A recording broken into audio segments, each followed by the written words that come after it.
I'm an old man now, but I can still remember the day my family moved into the old house. I was only 10 years old at the time, and I was excited to have my own room. But even then, I could sense that something was wrong with that house. The first night we moved in, I couldn't sleep. I kept hearing noises coming from the attic. I told my parents about it, but they just said it was the wind. But I knew it wasn't the wind. The next day, I decided to investigate the attic. I climbed up the ladder and opened the door.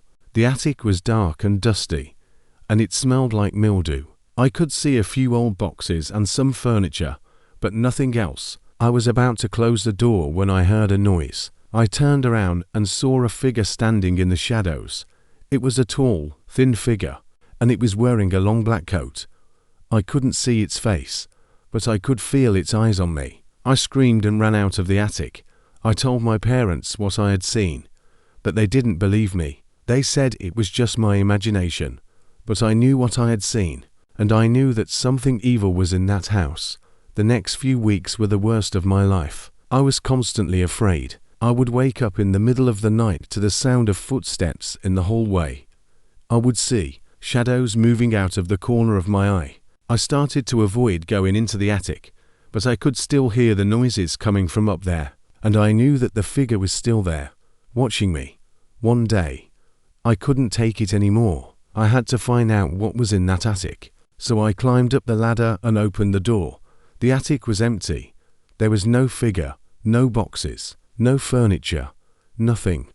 I was confused and scared. I didn't know what to think. I closed the door and went back downstairs. I never went back into the attic again, but I never forgot what I saw that day. The next few months were still difficult. I was still afraid, and I still felt like something was watching me, but slowly, things started to get better. I started to sleep through the night, and I stopped seeing shadows in the corner of my eye. I eventually forgot about the figure in the attic. I went on with my life, and I never thought about it again, until one day, when I was 20 years old. I was home from college for the summer, and I was helping my parents clean out the attic. We were going through some old boxes when I came across a box that I had never seen before. I opened the box, and inside was a stack of old letters.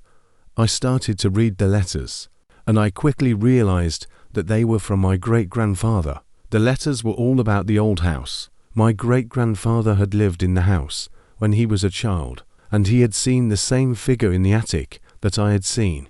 He wrote about how the figure had haunted him for years. He said that it was a dark and evil presence, and that it had driven him out of the house. I was shocked by what I had read. I couldn't believe that my great-grandfather had seen the same thing that I had seen. I started to wonder if the figure was real. Was it just a figment of my imagination, or was it something more? I decided to do some research. I went to the library and read everything I could find about ghosts and hauntings. I learned that there are many different theories about ghosts. Some people believe that they are the spirits of dead people who are trapped in this world. Others believe that they are simply energy that has been left behind after someone dies. I didn't know what to believe, but I knew that I had to find out more about the figure in the attic. I decided to go back to the old house. I went up to the attic and opened the door. The attic was still empty, but I felt a chill run down my spine. I knew that the figure was still there, somewhere. I closed the door and left the attic. I never went back. I'm an old man now, and I've never seen the figure again, but I still think about it sometimes. I wonder if it's still there, in the attic, waiting for someone to come back. I'll never know for sure, but I'll never forget the fear I felt that day. The years went by, and I eventually forgot about the figure in the attic.